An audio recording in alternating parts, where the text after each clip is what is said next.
ناظرین السلام علیکم ورحمۃ اللہ وبرکاتہ۔ جیسا کہ آپ جانتے ہیں کہ قرآن مجید میں ہر پریشانی کا اور ہر مصیبت کا حل موجود ہے، تو قرآن مجید کی جتنی بھی صورتیں ہیں وہ کسی نہ کسی بیماری کے لیے اور کسی نہ کسی مشکل کے لیے مؤثر ہیں۔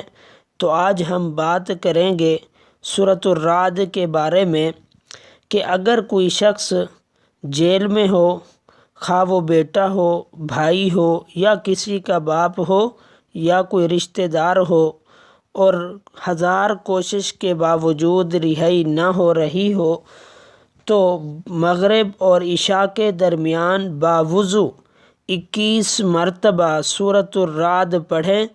انشاءاللہ تعالی چند ہی دنوں میں اس شخص کی جیل سے رہائی ہو جائے گی۔ اور اسی طرح اگر بچہ روتا ہو، ہزار دم کروانے کے باوجود چپ نہ کرتا ہو، تو 3 مرتبہ سورۃ الرعد پڑھ کر بچے پر دم کریں، تو انشاءاللہ تعالی وہ اپنی شرارت سے محفوظ ہو جائے گا، اور یہ مجرب عمل ہے۔ ناظرین، ہماری ویڈیو اچھی لگے تو اسے لائک اور شیئر کیجیے گا۔ مزید اچھی ویڈیوز کے لیے اپنی زندگی کو آسان اور سہل بنانے کے لیے ہمارے چینل کو سبسکرائب کیجیے گا۔ ملتے ہیں اگلی ویڈیو میں، تب تک کے لیے اللہ حافظ۔